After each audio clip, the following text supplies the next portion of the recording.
Well, good evening and hello, everyone. Thank you for joining us for this evening's event, Border Stories.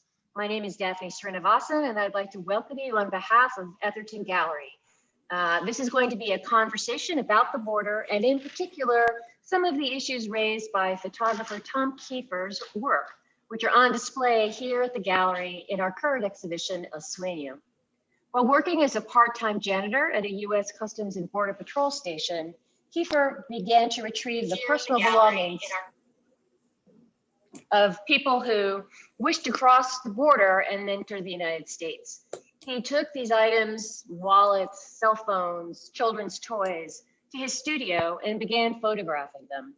The results are here on the wall in downtown Tucson, and you'll see some of Tom's images behind me. Tonight, we brought together an accomplished panel: Tom Kiefer, migrants' rights advocate Dora Rodriguez, poet and author of Unaccompanied Javier Zamora, and coordinator of the Field Studies Writing Program at the University of Arizona, author of The Line Becomes a River, and former Border Patrol agent Francisco Cantú. Your moderator is Margaret Regan, a longtime journalist at Tucson.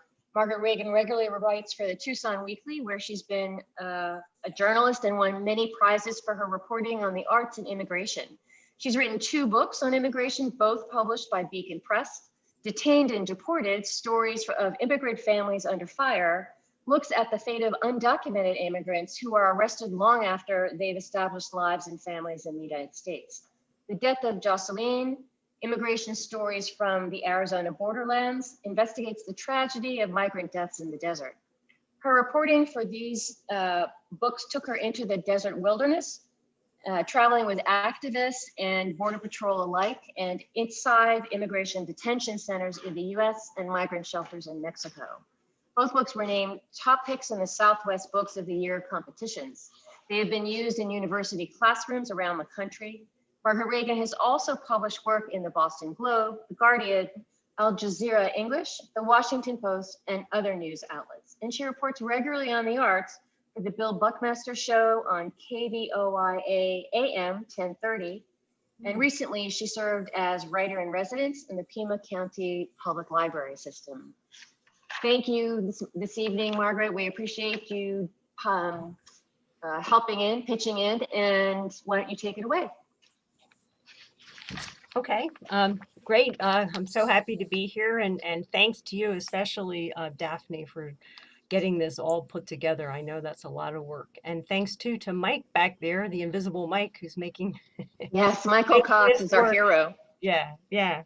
So I'm gonna try not to do much of the talking because we have 4 really interesting people here tonight that I'm going to be asking questions of.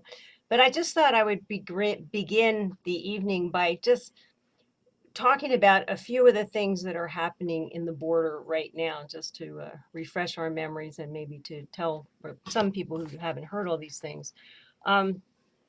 Border deaths is the first thing I want to say. It's the biggest issue there is right now.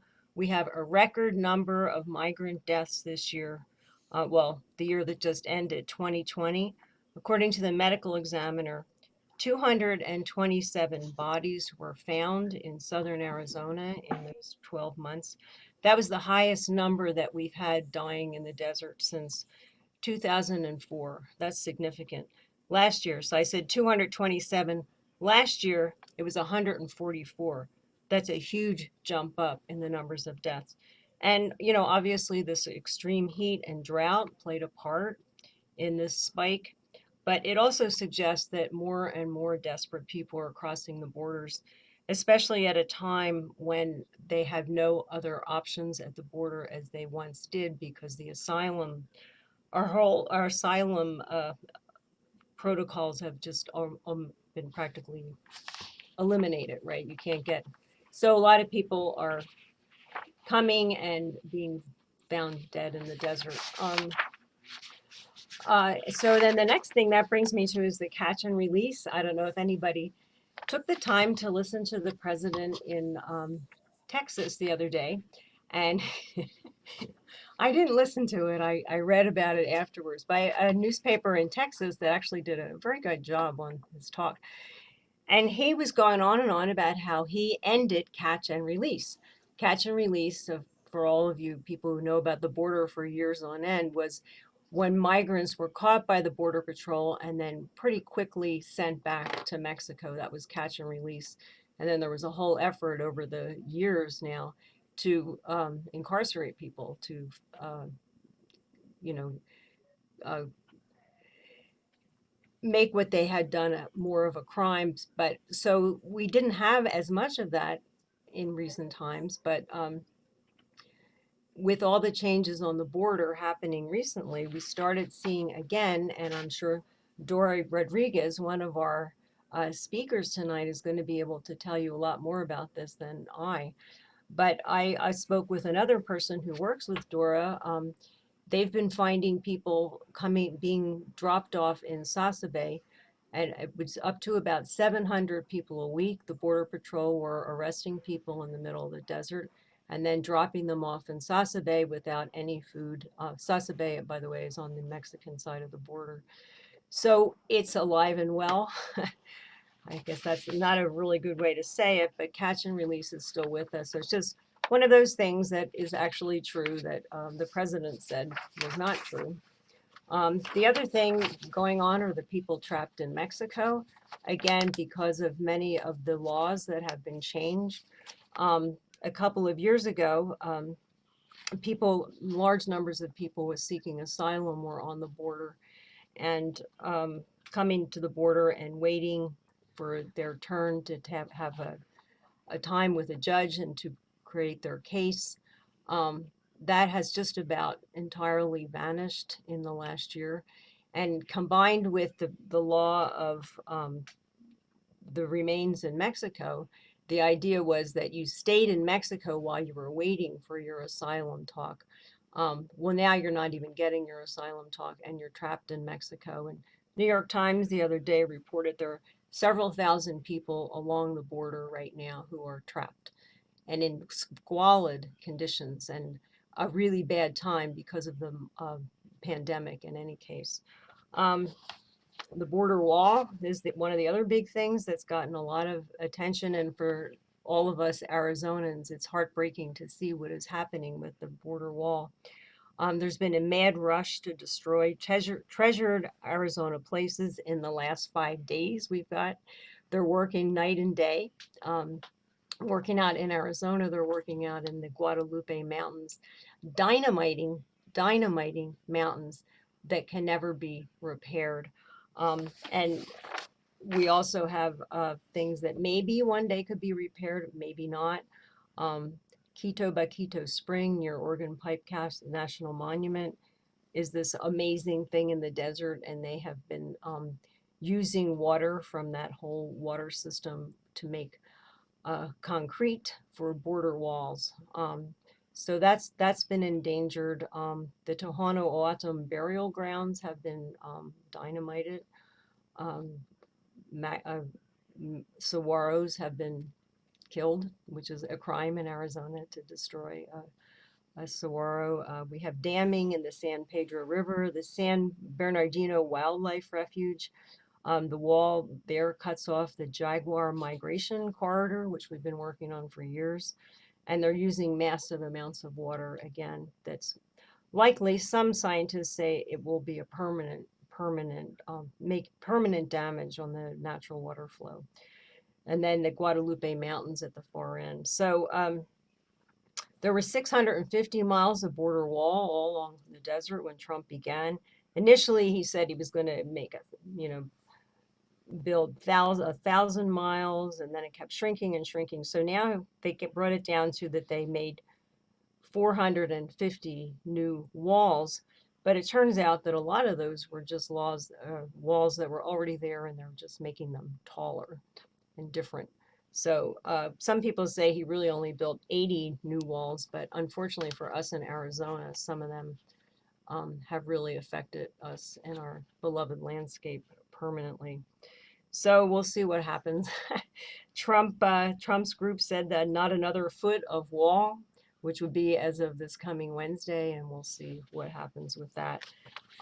Just one more thing I want to mention, the family separation report just came out this week, confirming what we already knew, that Trump and his advisors were the ones behind, obviously, behind the family separation program, which we still don't really know the numbers of children who were taken away from their families. One newspaper I looked at said 3,000, another one said 5,000. We do know that 545 of those kids were never were never brought back to their parents, and we still don't know where their parents are.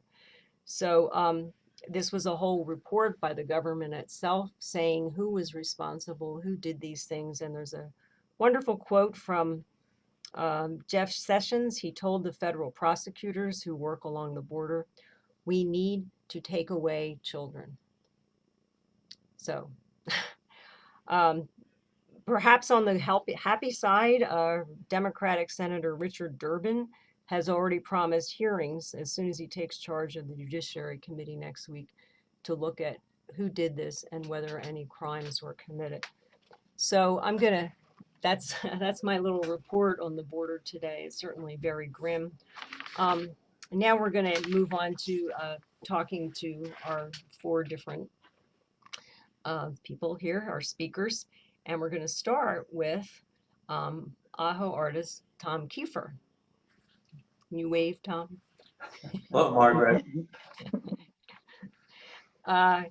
So I just read a story about Tom. That was weird. I was interviewing him the day that the Capitol was attacked and all this was happening, and we were just talking about something else. Anyway, he has won a claim for art based on migrant belongings, and the title of his project, El Sueño Americano, the American Dream, is right now on the walls of the Etherton Gallery, and maybe we'll be seeing them when he's ready to talk. Hope so. And he's showing at Etherton Gallery in Tucson and also right now at the Cleveland Print Room in Ohio. His work has been reviewed by the New York Times and many other outlets. And the show in Tucson is up until the 15th, if you can get there. Now, Tom, you have a very unusual story. Your job as a janitor for the Border Patrol led you to make an amazing suite of migrant-based art. So could you just tell us that story? I mean, how did you come to be working in a Border Patrol station, and how did that lead to a monumental arts project? Well, I moved to Aho, and for those who don't know where Aho is, it's, can you hear me? Off and on. Can you hear me? Yeah. I can hear you now. Okay. Okay, go So I moved to Aho is about 40 miles from the Mexico border in southwestern Arizona, just to give you a geographic location of where it is. I moved here in 2001, December 2001. A business that I had so that I could get on my art, my photography, and which was traveling around the country. Walkman was one of my heroes, a photographer whose work I just identified with. And so I lived in LA for years, and I moved here so I could buy a home and concentrate on my art, lower my cost of living. And in July of 2003, I took a part-time job at the Border Patrol station. I worked there for 11 years, and here working there that I became increasingly disturbed by all the food that the migrants carried with them. It was just being thrown away. So I asked for permission to collect the food so I could bring it to a food bank so it wouldn't go to waste. And that was 2007. When I was given permission to collect the food, that's when I came in direct contact with all the personal belongings that were taken away from the migrants in the trash. You know, items like rosaries, family photographs, you know, deeply personal belongings that I should not have been thrown away in the first place. But seeing a rosary or a Bible in the trash was just, it went against all my, this was not something that should have been taken away from anybody. So I started collecting items, and I didn't know at first what I was going to do with them. The items like clothing, shoes, jackets, because they were mostly were not allowed to carry anything extra or have any extra clothing in possession. Once they were arrested, those items were just taken away and thrown away. So at first, things like that, I went to our local thrift store in DePaul and just gave them those items so that they could at least be reused. The more personal items like the photographs, the Bibles, occasionally I'd find a wallet with identification still in the wallet. I held onto those. And it was about a year into starting to collect these belongings that I realized that I needed to photograph these. I mean, I was an artist, I was a trained photographer, but it was the type of thing I was to photograph objects. And so it took me about 6 years before I figured out a way in which to photograph these belongings in a way that I thought was respectful. And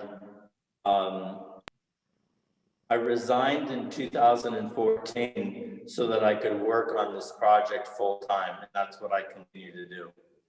Mm-hmm. Did I answer the question? Yes. Okay. Can we see some of his paintings when he's talking, Daphne? They're popping up on the screen. I just checked that with Michael. Oh, okay, but we can't see them, but they can. Oh, okay. All right.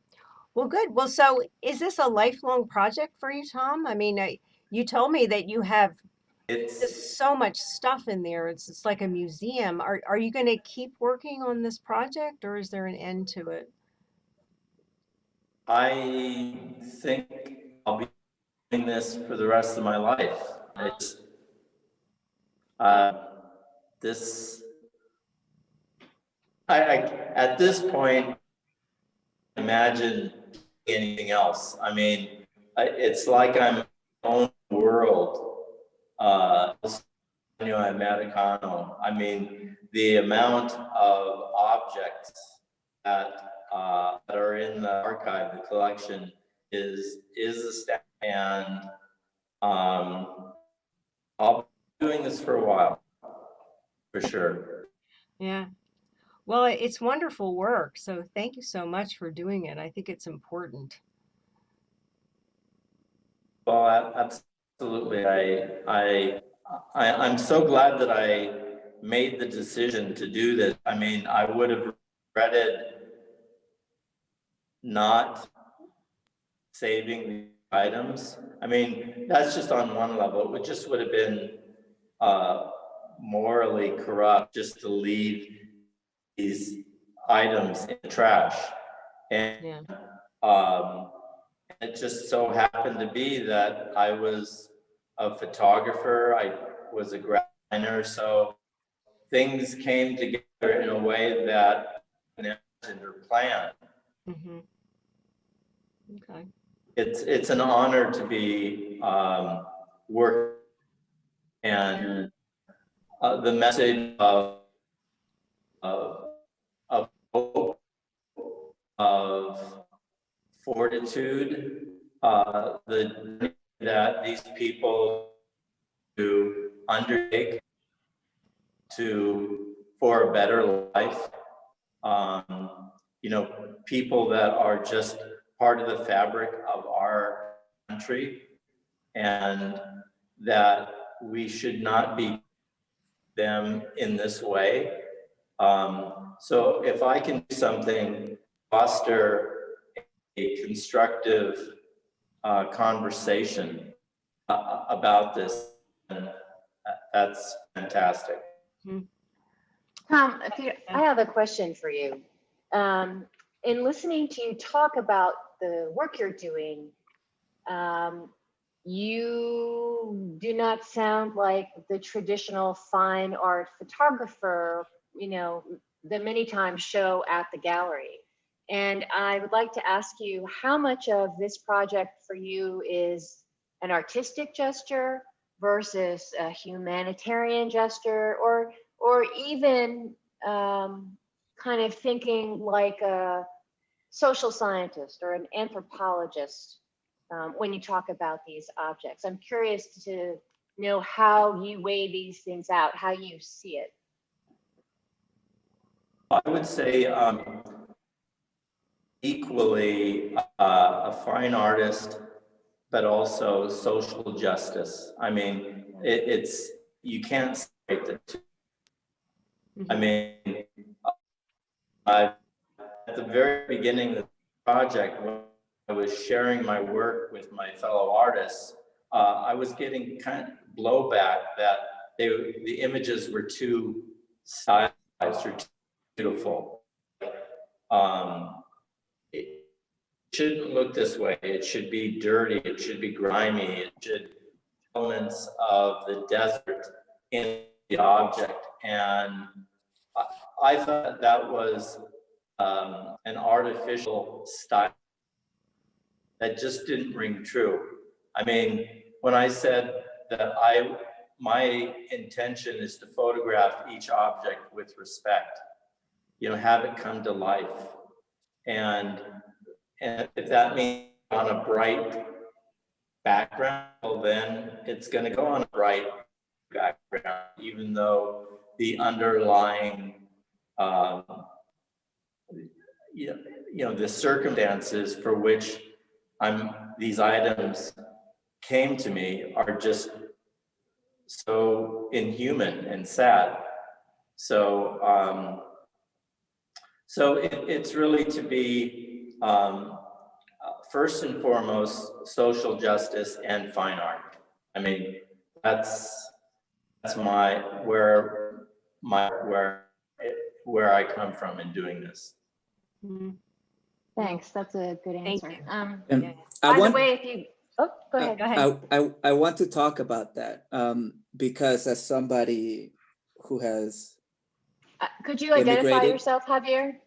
I'm Javier Zamora, and I immigrated through the Sonoran Desert in 1999 as an unaccompanied child. And it's been hard to remember that time. And what struck me about your work, Tom, is that when I remember stuff, and I'm so glad that you rejected these other artists telling you to like make it grimy or whatever, because that's not art.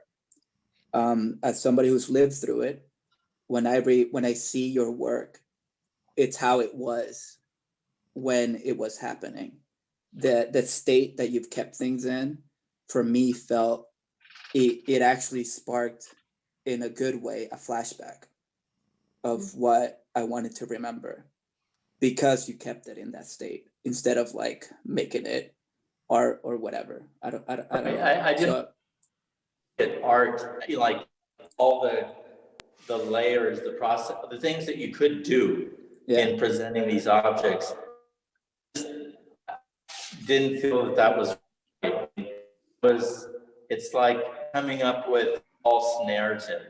I mean, I can't imagine what it was like to carry a toy that belongs so much and to have it be taken away in the trash. I mean, I want to show the beauty of that stuffed toy and to life. And so I'm glad that you feel that way. I mean, that's just you. That's all. Yeah. Well, I just want to say, I love the way that you have so many people represented in one single thing. And you can look at that and think of the thousands and thousands of people that it evokes. I think that's very powerful, like just how many people have gone through this. Very Right, effective. right. Yeah. Well, thank you. Well, shall we move on to Dora? Please. Okay. Dora Rodriguez is a migrant rights advocate with Salvación. Is that how you say that? Is that right? Salvavision. And a survivor of a tragic 1980 border crossing that took many lives. Fleeing conditions in her native El Salvador, Dora was one of the first asylum seekers championed by the sanctuary movement. And today she regularly goes to the border to help migrants in distress. So if you don't mind, Dora, could you tell us the difficult story of that border crossing, if it's not too painful to address? Hi. Yes, thank you for the opportunity to have me tonight. It's always delightful to have awesome people like Francisco, now Javier, and Tom. My good Tom, he's amazing. The work he does is incredible. It was, it's crazy because it happened 40 years ago. And now you know how old I am. As I tell everybody, I sure got very old.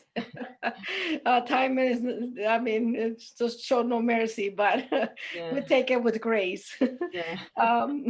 So yes, I was only 19 when I came from El Salvador, and I left my family and everything that I loved due to the Civil War.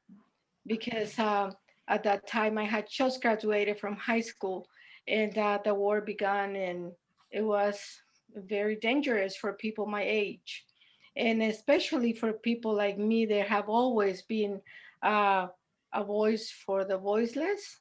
Even in my country, when I was young, I wanted to be a social worker, and I wanted to fight for injustice. So my mother told me, "You are not gonna last." And it is, as I always tell everyone, no one wants to leave their family. No one wants to leave their country. No one wants to leave their loved ones. But the circumstances make you do that. And it's very painful. In my journey, I had 13 people that died. It was, we left El Salvador in July, and it was 45 of us. And by the time we crossed in Sonoita, on July 3rd of 1980, the weather was about 120 degrees. It was one of the hottest summers. And thank God the smugglers decided to send the women with the children through Yuma. But as the younger ones in middle age, we crossed in Sonoita. We were told that we were going to be on the other side and the helicopter was going to pick us up. This is the lies that they give to you, and they're still horrible lies. That we were going to be picked up by a helicopter and sent to California. So because of that, we did not prepare water. We did not prepare right shoes. We did not have right clothing. There were women in high heels, and we had all our suitcases and less water. So it was, it was very tragic. And in that group, it was three sisters with Javier when he said he was a minor. My heart goes to him because I experienced the death of three sisters right next to me. They were only 12, 14, and 16. And as I say my story all the time, that is the story that marked the rest of my life. And it will never go away. Because I was only 19, but they were younger, and I was sort of their big sister. We became very good friends in our journey because you get in the bus with 45 people and you become brothers and sisters, and you go through all the ups and downs and that journey together. So it was very painful, and they all three died, and their mother trusts the smugglers. She paid them and trust them and to bring her daughters to her, and instead she got three dead daughters. So and also it was a mother and fathers and husbands and brothers.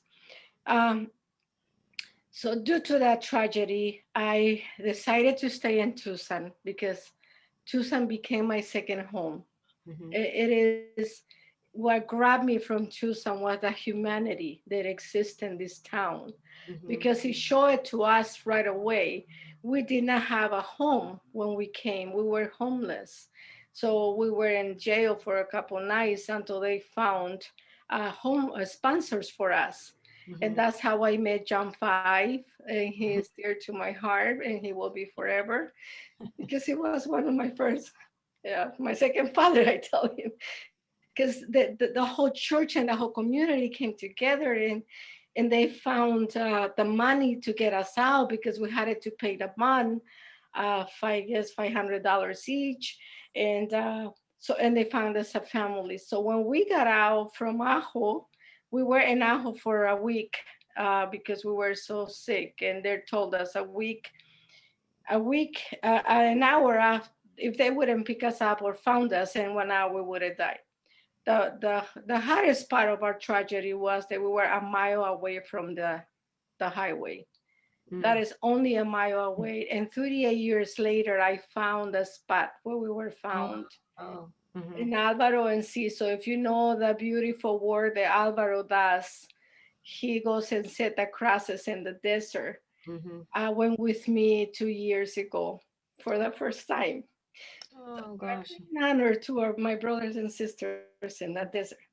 And Oh, we will yes. go every year and do Uh-huh. a beautiful cross in there for them. Oh. So because of that, I always tell people, because they tell me, why do you do what you do? I say, because it's a mission. It Mhm. is a life mission. I Mhm. was given a second chance. I was given Mhm. an opportunity of life. And Mhm. you ask yourself, why me? What it was special about me?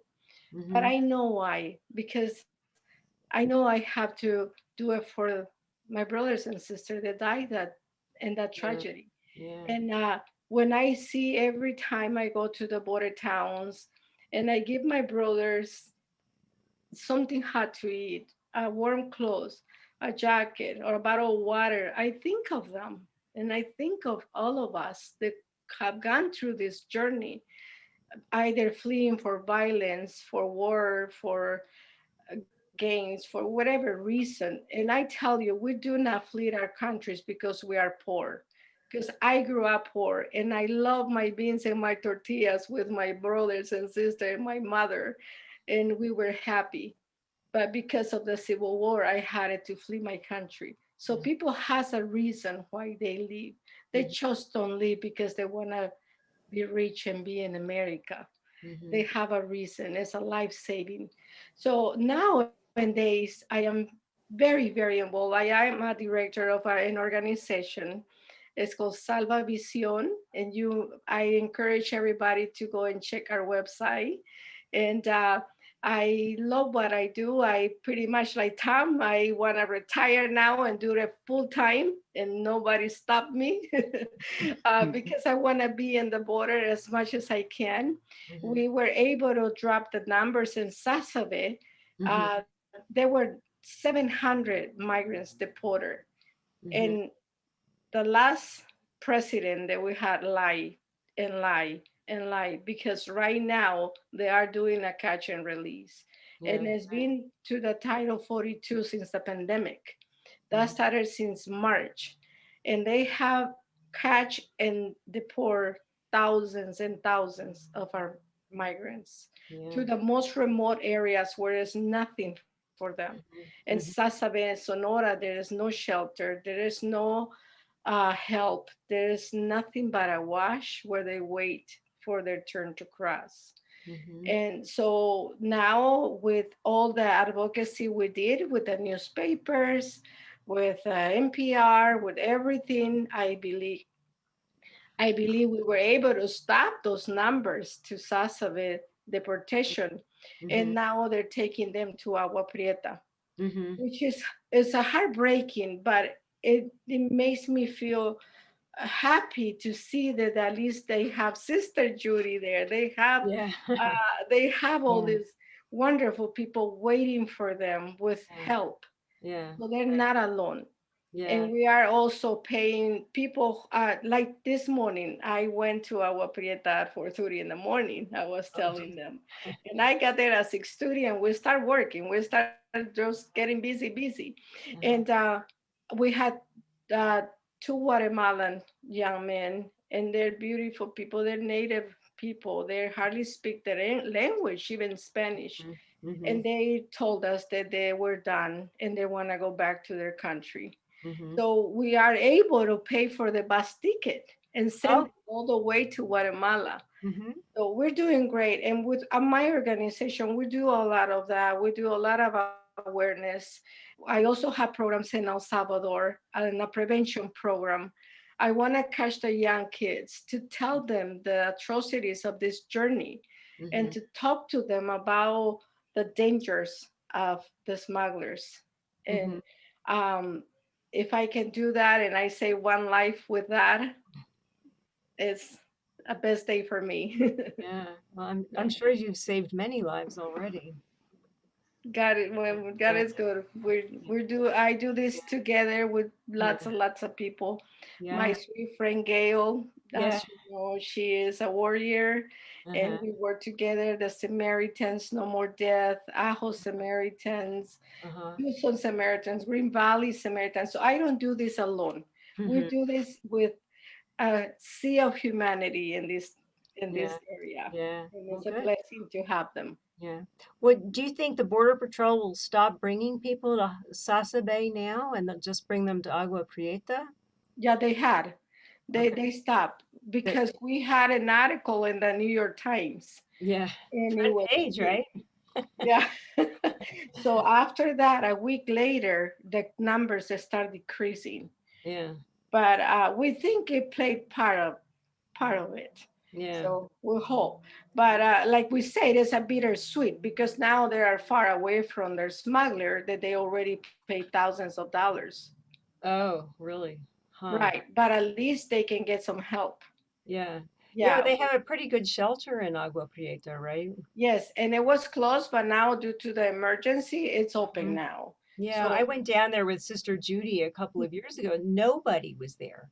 They weren't bringing anybody there then, and they had built this really nice place for them to stay. So, well, they're busy now. They're yeah. busy. Well, that's good. Yes. A good thing. Yes. Yeah. Okay. All right. Anything else you want to tell us and any advice for all of us about what we can do?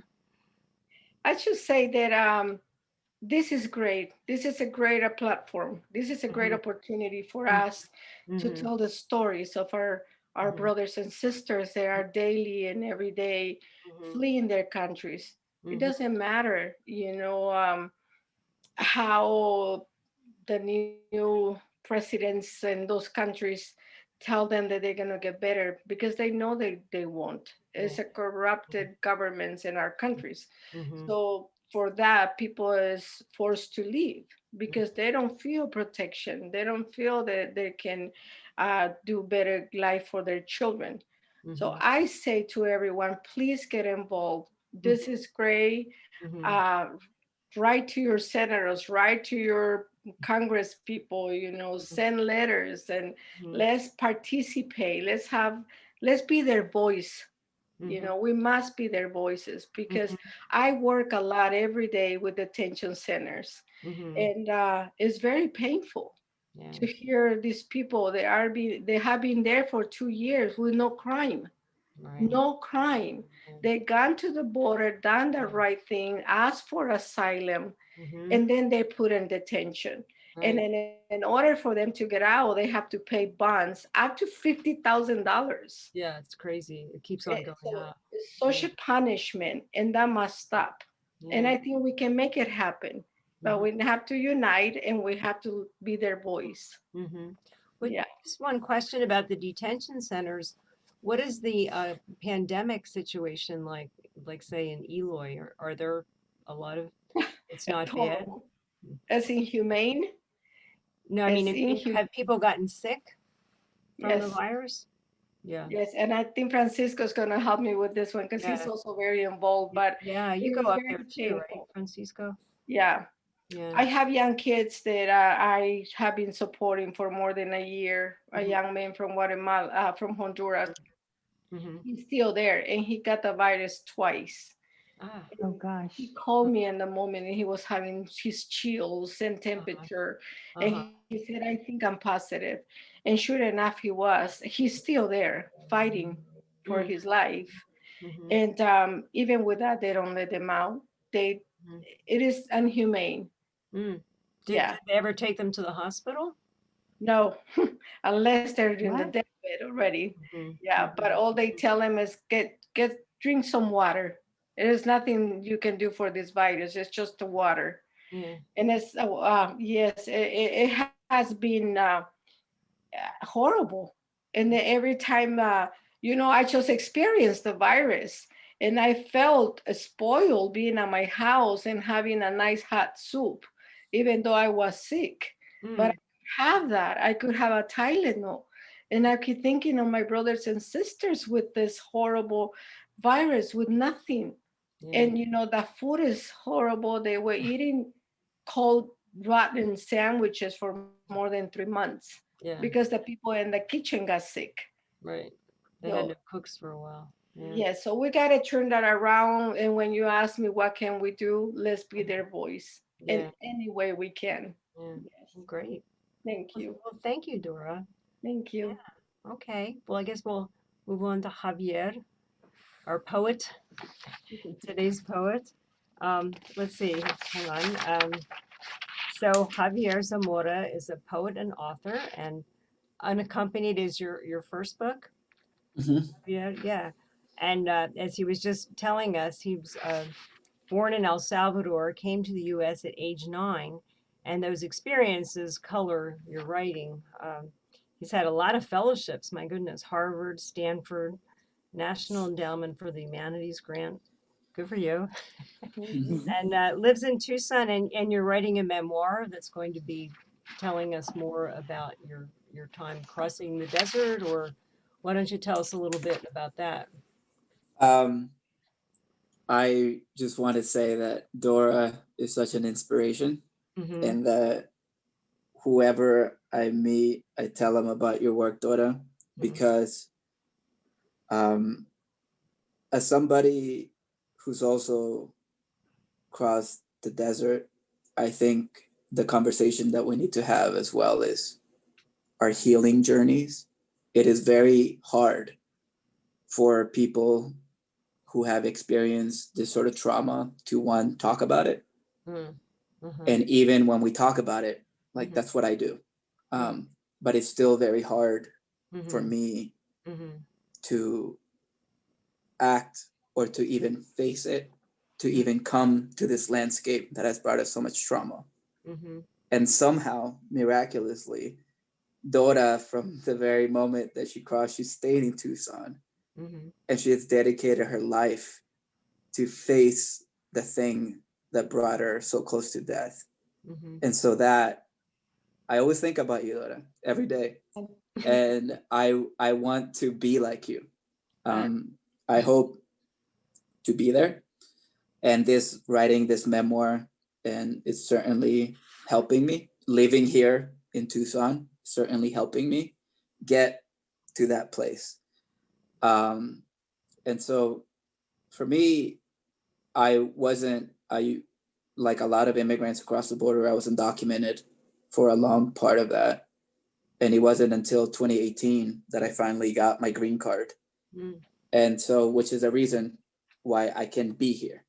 Because if you don't have a green card, you can't stay in Tucson, especially with the 100 miles thing Yeah, that that's every right. presidency Mm-hmm. has made. When I crossed in 1999, there was a law that anybody under 16 years old couldn't be held under detention for longer than 48 hours. Mm-hmm. 48 hours. I was in detention for less than that. I spent one night in a border patrol station. And yet that caused so much trauma. It cost me 3 times to cross the border. And Paco Cantú, who is now my friend, and he served time in the border patrol, he has helped me kind of retrace my steps. because my first try, we were apprehended just a few hours into it, which is when I went to jail. And then I was released, I don't know where, but I think back to Nogales. The second try, we ran out of water and I spent 3 days in the desert. And a lot of people must have died. I was 9 years old. So my brain did this wonderful thing that believed that in order to protect me, I blacked out so many things of my trip. And so I'm trying to retrace those steps. And finally, I can for sure guarantee that when I finally did cross, it was through Agua Prieta and Naco. And so I feel familiar with different aspects of the landscape, and with Paco's help, I remember some things. And so we think that the second try was through Buenos Aires, between Sasabe and Nogales, which is interesting because that's where people are releasing people now. And so I don't know, that is my story. And I guess I can read a poem about my experience. And what I want to remind people is that there seems to be this air of hope, which is great, regarding Trump's defeat. And as an immigrant, I think we all know that things don't change. It doesn't matter whether it's a Republican, whether it's a Democrat. And so I wrote this poem on the eve when I sincerely thought that it was Hillary Clinton who was gonna win. And I didn't know, and I already knew that it wouldn't matter whether she won or not. And so, which is why I titled it To President-Elect. And in a weird way, I'm saying the same thing now. Biden is gonna be the president. It's gonna be better. It's still not gonna be great for our brothers and sisters who are still immigrating, who are still in detention, who are still waiting on the other side of the border. So this is To President-Elect. There's no fence, there's a tunnel, there's a hole in the wall, yes. You think right now no one's running. Then who is it that sweats and shits their shit there for the cactus? We crave the water, our piss turned the brightest yellow. I am not the only 9-year-old who has slipped my backpack under the rancher's fences. I'm still in that van that picked us up from Devil's Highway. The white van honked 3 times, honks heard by German shepherds, helicopters, migra trucks. I don't know where the dry backs are who ran with dogs chasing after them. Correction, I do know. At night, they return to say, sobreviviste, bicho. Sobreviviste, carnal. Yes, we overlived. Thank you. Thanks. Anybody have any questions for Javier? Javier is beautiful. It's beautiful. And you know that you can be one of my kids. I told you when I met you. Yeah. And for some reason our path crossed because, as you know, I'm older, so I'm looking for younger generations to continue this work. So yes, you will continue the work. And it's amazing because through your writing, you're healing and you're doing this very, very powerful work for each of us. I wish I have thousands of those books and give them away to our brothers and sisters because it's so comforting, it's so beautiful. Thank you for what you do, Javier. Thank you, Dora. I wanted to show your book to the audience. Can you guys see it? Unaccompanied. When did this book come out? 2017. Well, congratulations. Thank you. Javier, I have a question for you also, and it's the same question I asked Tom, which is the work and the poetry in Unaccompanied is so personal. How much, when you were going through the process of writing that collection, did you think of it as an artistic gesture versus autobiographical, perhaps, or as a memoir, or, you know, trying to combine a lot of things into, I'm not going to say this well, but as a social justice advocate. It's very much the same question I asked Tom in the beginning. Honestly, I think I was just writing something that didn't exist. There wasn't a poetry book out there written by a Central American who had crossed the desert. There was no poetry book. And so I always wanted that. And in that sense, I guess now in hindsight, it could be taken as social work, but I don't think so, because I think of social work as in social justice as the work that Dora does. Mm-hmm. And I don't think writing makes it that far. There's no action there. And so it is mostly for me, when I first started writing, I didn't hope to publish it. I just wanted to heal myself. So it's a self-healing endeavor, I guess, like almost like a therapeutic thing. So I don't know. And your memoir, does it fall kind of along the same lines? Can you talk about it a little bit? I know The memoir is, I think, different. I don't think I could have written the memoir without first doing it in poetry. I wrote the book without having a green card, the poetry book. I wrote the poetry book without ever coming back to the borderlands. It was all from memory. Mm-hmm. Coming back here with the help of friends like Francisco, I am more aware or wanting to get it right. And not necessarily for me, but for the people who were adults, teenagers, who actually helped me cross. And I have that privilege now. I moved here from New York during a pandemic, and I'm writing a book, which is a super privileged position to be in. And it's still part of my healing. It's still a very selfish endeavor, but it's an endeavor that I want to partake in order to become a better human being, because this trauma still haunts me. So, and I hope it helps other people. That it's always a hope. Yeah. Thanks. Okay. Thank you. Well, thanks, Javier. So now we have Francisco, our fourth speaker, also a writer. This time I'll remember to put it up right away. Mm-hmm. The Line Becomes a River. And this book really brought you up into national fame, right? You had been a graduate student, and then you wrote this book, and now you're writing for the New Yorker and all kinds of, let me see what I have written down. And you won the Los Angeles Times Book Prize in 2018, finalist for the National Book Critics Circle Award, many other prizes.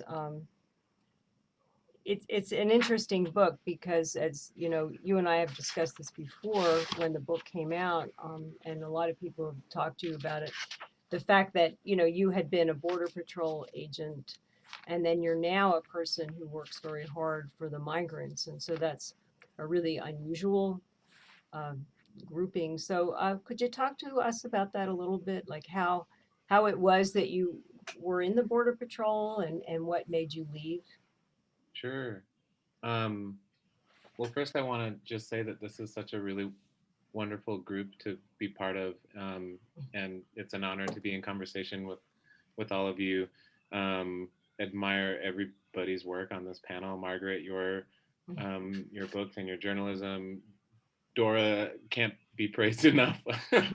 And Javier, I feel so lucky to, you know, call you a friend as well as being a fan of your poetry and you know something. Tom and I and Dora were on a panel before the pandemic in LA, and you know, Tom and I, when we were meeting each other before the panel, we pretty quickly realized that we overlapped at the Ajo Border Patrol Station. Oh, wow. That's where I worked as a Border Patrol agent. And, you know, hearing Tom talk about some of the, you know, I remember when he started to collect the food that, you know, was previously being thrown away. You know, I remember like a senior agent talking about that, you know, that somebody on the cleaning staff was collecting the food, so don't throw it away. And, you know, when I was thinking about Tom's work and kind of revisiting it in preparation for today,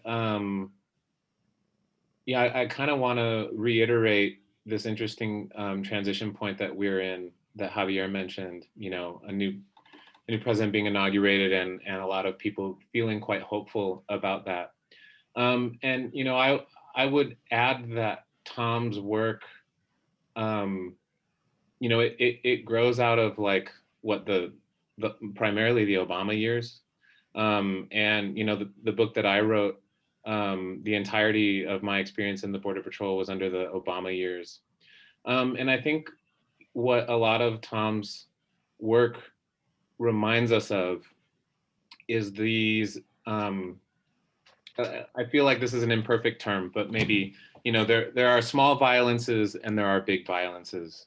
And I think that what we've been, you know, witnessing under Trump, like these are big, obvious violences along the border, right?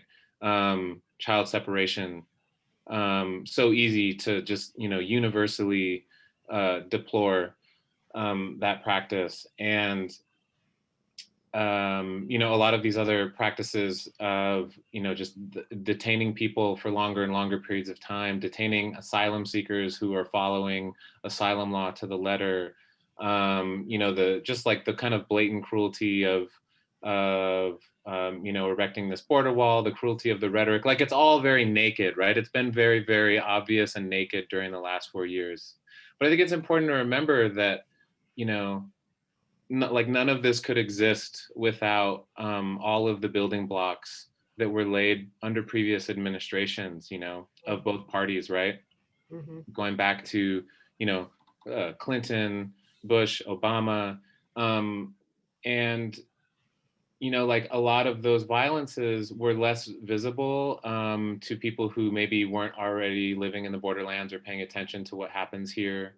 And I think like one of my greatest fears, and I could hear this fear in Javier's voice too, when he was kind of talking about this moment, I think one of like, I think everybody on the panel really fears that like public attention is really going to wane about what happens here on the border, and that, you know, the public is going to accept a return to this like smaller kind of violence that plays out here, that's, you know, just less headline grabbing, you know.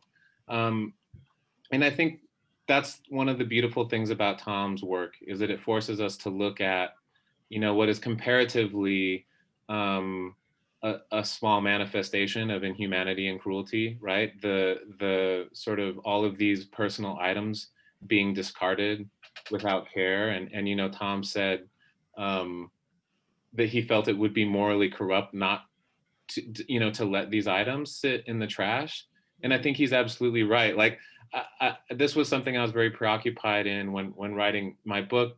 And of course, like I wrote the book under the Obama years and it came out under the Trump years. So like it came into a world that was very different than the one I was imagining it go into. But I was really, you know, thinking about what are all of these small violences along this path that kind of just like prepare us to accept the big one, right?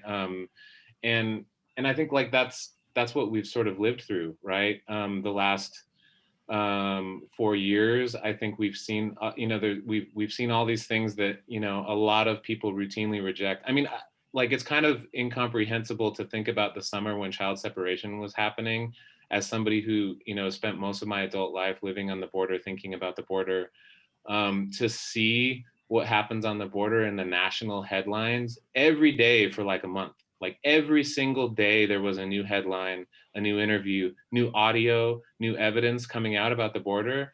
And like you could do that at any period of time along the border. Like you could have done that under previous administrations. Speaking, you know, towards the media or the media environment or the journalistic practices, but people weren't, you know, decrying it in the same way. So, you know, I think, yeah, that's you know, my journey, I guess, to more directly answer your question before I stop talking. You know, my journey began, I think, as this very naive young person who, you know, as a lot of us in America are fed this sort of myth of, you know, like the individual having the power to sort of change a system or a structure from within. You know, I very much joined with that idea, right? That oh, I could, you know, maybe see things from within that I wouldn't be able to see from the outside. Work to change The things. live video ended. Okay, Yeah, thanks. but anyway, that's pretty much what I wanted to say. So let's figure out the technical issue here. Oh, are we okay? I think, yeah, Michael's doing it, working on it right now. It'll be fine. It just ended, so. Oh, we're done? Yeah, so well, no, he's gonna turn it back on, so Yeah. Okay. we can have a Q&A and wrap Oh, up. okay. Okay. Cool. Or just a group, you know, a back discussion on. and wrap up. Back on. Perfect. There's one thing I always forget to say is also what El Sueño Americano, the American dream, is about, is, or that I want people to become more aware of, is the 10 million people that are living here in the United States in fear of ICE knocking on their door and taking mom or dad away. I mean, that should just terrorize her. The fear, I mean, you think about that, having mom or dad be taken away. I mean, the impact that has on the family. I mean, it isn't just about migrants' belongings being taken away at the border. Mhm. I mean, it's, you know, I want to step back and think of the bigger picture. I mean, so I just want to mention that. So I don't always include that, but that's an important part of what this work is about, is to remember people that are living here, you know, with, you know, a complicated path to citizenship. It gets more difficult and more difficult. Thanks, Tom. Yeah. Yep. Do we still have time, Daphne? We do. Yes. Okay. Well, maybe we could just talk about the point that Francisco just said, that Yeah. things will not change. I mean, can they ever change? Is there any hope at all for the people that Dora saw this morning down at the border, and you know, Javier's family having going through that trauma of coming here? I mean, is there nothing that we could do to change it? I could jump. I mean, I feel like I'd be interested in hearing everybody's answer, but you know, the first thing that I would say, just having, you know, subscribe to that like belief of like changing things from within, of like institutions changing, you know, from the inside. But that's sort of a myth that I routinely reject now, or that I wholeheartedly reject. I think that you know, kind of as we've seen during these Trump years, like the only way that any of these systems or policies or practices, these enforcement practices, the only way that they're going to change is through, you know, like the sustained, insistent outrage of the public. You know, like the Border Patrol has been slashing water bottles for decades. And, you know, it wasn't until like it went viral and, you know, like it would make the press in Tucson, as you know, Margaret, and there'd be, you know, kind of like a localized community outcry. But it wasn't until like January of 2018, No More Deaths released this video, it went viral. And, you know, all of a sudden people were paying attention to this long-standing kind of practice. And those are the kinds of things, you know, I mean, Margaret, you talked about the increase in deaths this last year. Mhm. You know, like what was Border Patrol doing during the summer? They were raiding humanitarian aid camps. Multiple times they raided the same No More Deaths aid camp. And if you look at the map of where people were dying this summer, there's a big increase. If you overlay previous years, there's a big increase in the number of deaths surrounding that specific humanitarian aid camp. You know, during the hottest desert on record, or the hottest summer on record in this desert. And so I think, you know, just none of this is going to change by just like voting in like people of a different party. You know, even if that's somebody's campaign platform, even if we had a really progressive immigration rights, social justice minded candidate, they're going to forget about all that unless we are just, you know, screaming at them and, you know, like constantly, as Dora said, you know, like writing in, flooding their calls. Like you have to irritate and organize. Otherwise, like I guarantee it, none of this, you know, it's going to change. Like I said, the big, obvious, most violent manifestation of it might go away, but these smaller things, they're going to just continue. Yeah.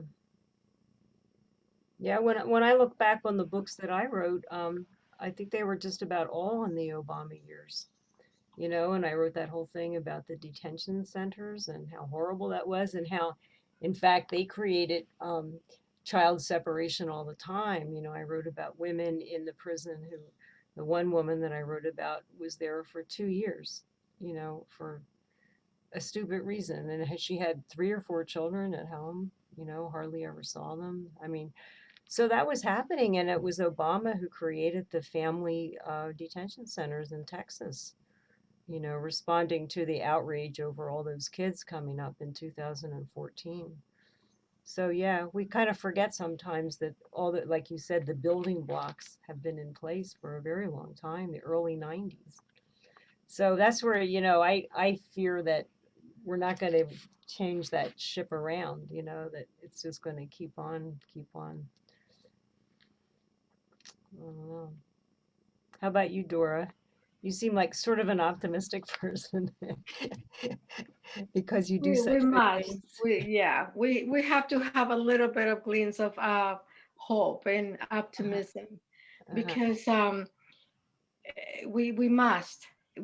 When you see them and you know now, right now, people is already organizing in caravans coming up Yeah. to the north because they think that this this is changing.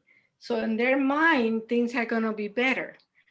Although they're being arrested already in the southern part of Mexico, because that's the practice now.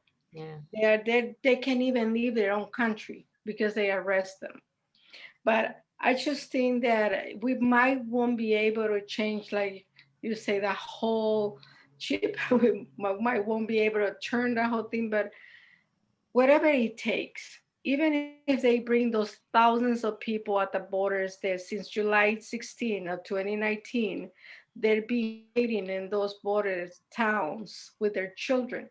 Even if we can bring them in, even if we can shut down, for God's sake, those disgusting detention centers. And, you know, so we need to continue. We need to continue, like Francisco says. We have a large group of humanity. And is in the whole United States. Because I have been doing these panels for the whole pandemic with people from Missouri, from Minnesota, from California, and everybody that I'm glad that I participate, they care about this issue. And everyone says, how can I help? And I say, please, like Francisco said, don't let it die because we cannot. We have a duty to do, like Tom said. This is our duty. This is our job to really to just be the light of this darkness. So that is what I say. Wow. That's beautiful. I don't think we could say it better. No. Thank you. Yeah. So. No. Well, I think on that note, It's now about 12 minutes after 7, so perhaps we should wrap up. Yeah. Okay. Um, That sounded like a wrap up to me. Dora's eloquent Somebody's- charge to us. Yeah. Yeah. Well, thank you everyone for taking time out of your schedule to be with us this evening. Margaret, Regan, Dora Rodriguez, Francisco Cantú, and Javier Zamora. We appreciate you for taking the time to be with us and to really hear and hopefully take to heart the observations that you've made this evening. So certainly on behalf of Etherton Gallery, I would like to say thank you. And I would like to add that if people are really want to see what Tom is talking about, you can come and see his photographs in downtown Tucson at Etherton Gallery. And you can also see them online at ethertongallery.com. Margaret, anything you'd like to say before we go? I think that's a good idea to come in and see Tom's thing. Yeah. Yeah, I think. Sure. Thanks everybody for your time doing this. Yeah. Thank you and good night. Good night. Thank you, everyone. Bye, Thank you. Tom. Be Bye. Thank you, Thank Daphne. you, everyone. Good night. Stay safe. You too. Bye-bye.